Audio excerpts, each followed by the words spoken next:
అలాగే ఎందుకు వెళ్ళాలా?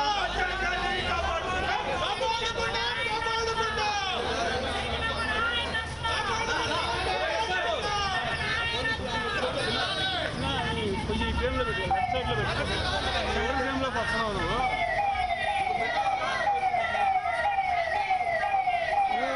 కొంచెం కెమెరా పక్క జరుపు.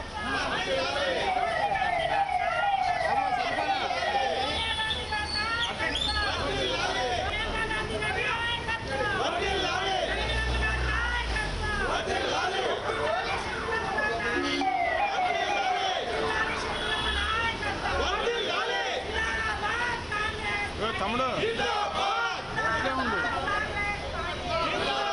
అటువంటి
ఫోన్ పక్కది అన్న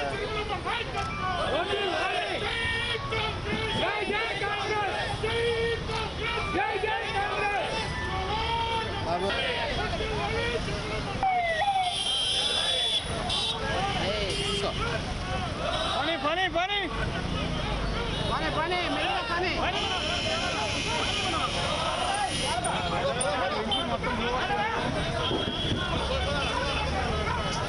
మీరు పక్కరండి స్వామి మీరెందుకు పక్కరామని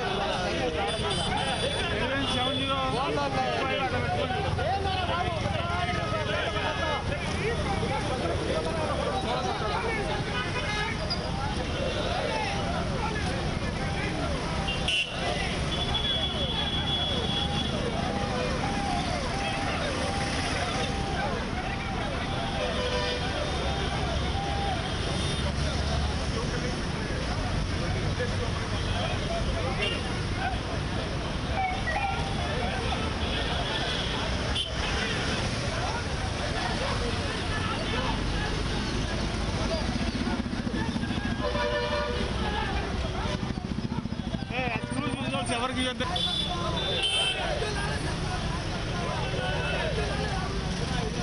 రోజు ముందు ఆయన రోజు ఇట్లా రోజు వాకింగ్ చేస్తాను బాగుండే కూడా ఈ రోజు రోజు ఇలా నడిస్తే ఎక్కిపోతాను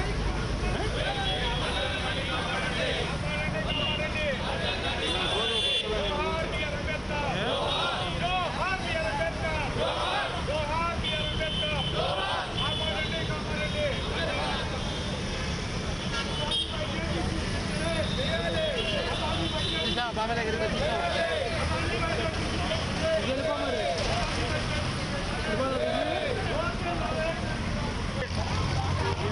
చదువుకున్న కష్టపడి అంబేద్కర్ ఎంత శ్రద్ధ చదువుతారు వీళ్ళు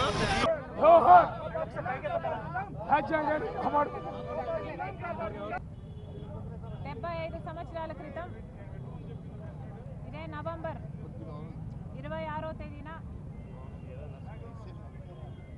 కాన్స్టిట్యూయెంట్ అసెంబ్లీ అంటే రాజ్యాంగ సభ భారతదేశ రాజ్యాంగాన్ని ఆమోదించిన రోజు ఈరోజు నవంబర్ 26.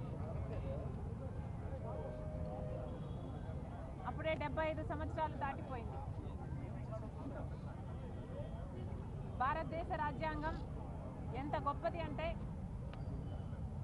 1.4 బిలియన్ పీపుల్ అంటే 140 కోట్ల జనాభాను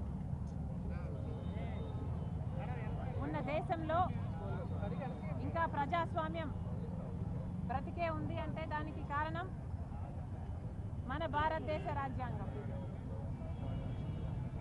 ఎన్నో భిన్న మతాలు, కులాలు, సాంప్రదాయాలు, భాషలు, ప్రాంతాలు ఇలా భిన్నంగా ఉన్న ఎన్నో వర్గాలను ఏకం చేసేదే భారతదేశ రాజ్యాంగం. ఇంత గొప్ప రాజ్యాంగంలో పౌరులకు ఉండాల్సిన ప్రాథమిక హక్కులు, మన దేశం పాటించాల్సిన సూత్రాలు అంటే లౌకికవాదం, ప్రజాస్వామ్యం, ఫెడరలిజం, సమానత్వం, సామాజిక న్యాయం ఇలాంటివన్నీ నిర్దేశించేది ఈ భారత రాజ్యాంగం. ఈ భారత రాజ్యాంగం ఎన్నో దేశాలకు ఆదర్శం. అలాంటి గొప్ప భారత రాజ్యాంగాన్ని నిర్మించిన అంబేద్కర్ గారికి, ఆయన టీంకి అందరికీ మరొకసారి కాంగ్రెస్ పార్టీ మనస్ఫూర్తిగా కృతజ్ఞతలు చెప్పుకుంటుంది. రాజశేఖర్ రెడ్డి గారు ఒక కాంగ్రెస్ కార్యకర్తగా మొదలుపెట్టి ఒక కాంగ్రెస్ నాయకునిగా ఎదిగి అణువున కాంగ్రెస్ వాదాన్ని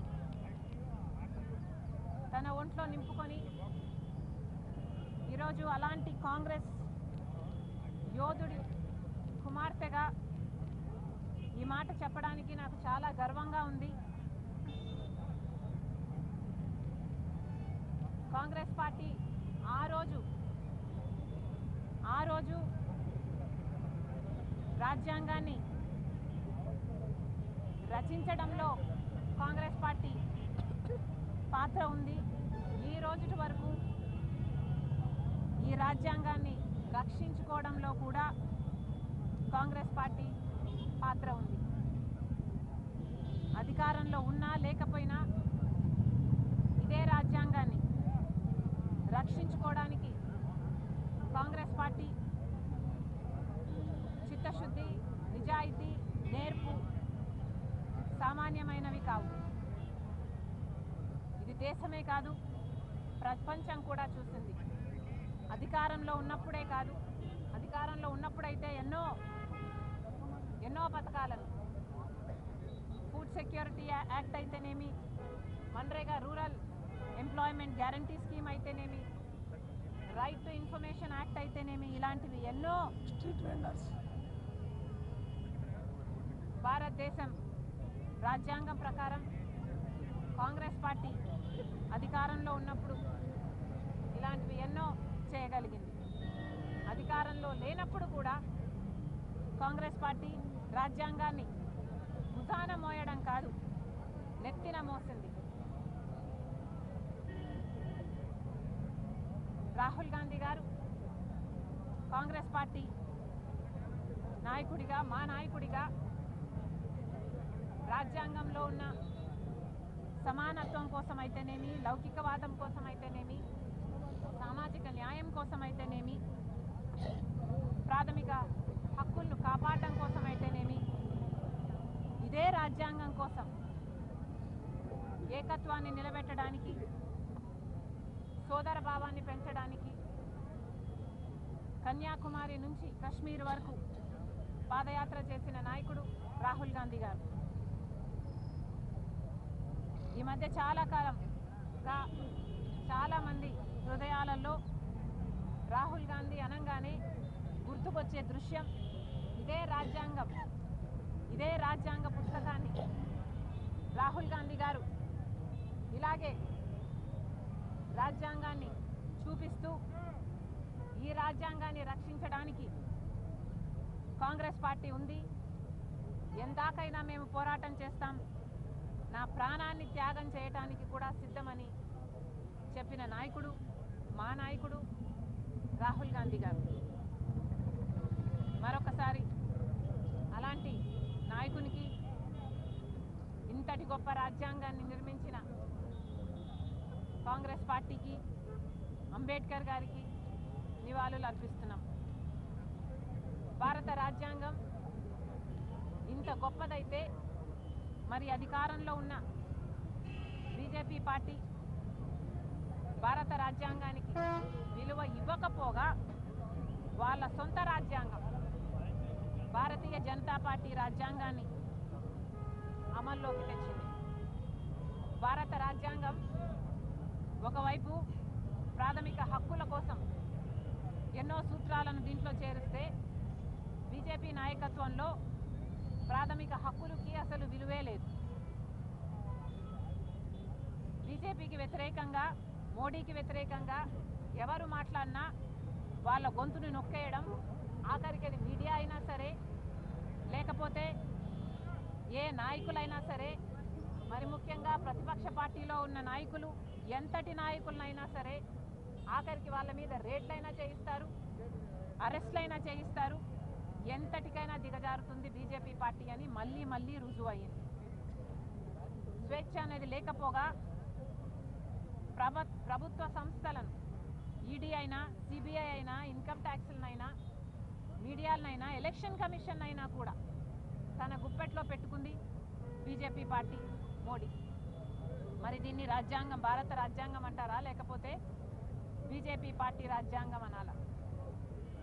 అలాగే భారత రాజ్యాంగం ఫెడరలిజం అని చెప్తుంటే భారత రాజ్యాంగానికి విలువ ఇవ్వకుండా బీజేపీ రాజ్యాంగంలో మాత్రం సెంట్రలైజేషన్ ఆఫ్ పవర్, మొత్తం పవర్ మోడీ గారి చేతుల్లోనే ఉండాలి. చిన్న చిన్న రాష్ట్రాలు అన్నీ కలిపి ఒక మహా దేశమని భారత రాజ్యాంగం చెప్తుంటే చిన్న చిన్న రాష్ట్రాలకు, మరి ముఖ్యంగా వాళ్ళ పార్టీ అధికారంలో లేని రాష్ట్రాలకు బీజేపీ పార్టీ చాలా అన్యాయం చేస్తుంది.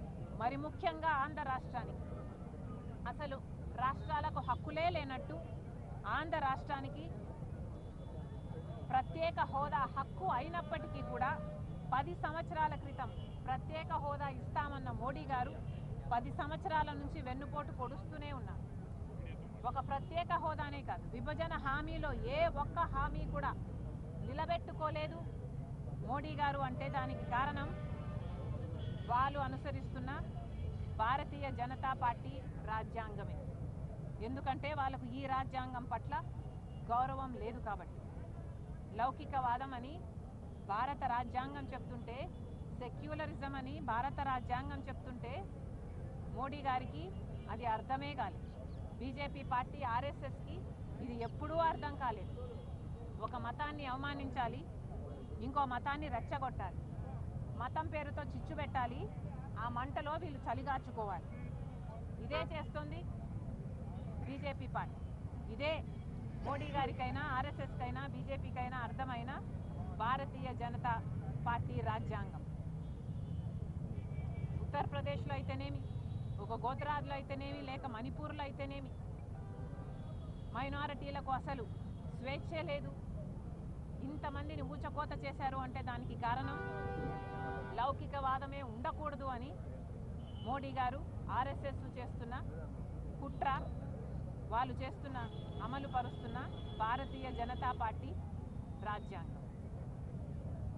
సమానత్వం అని భారత రాజ్యాంగం చెప్తుంటే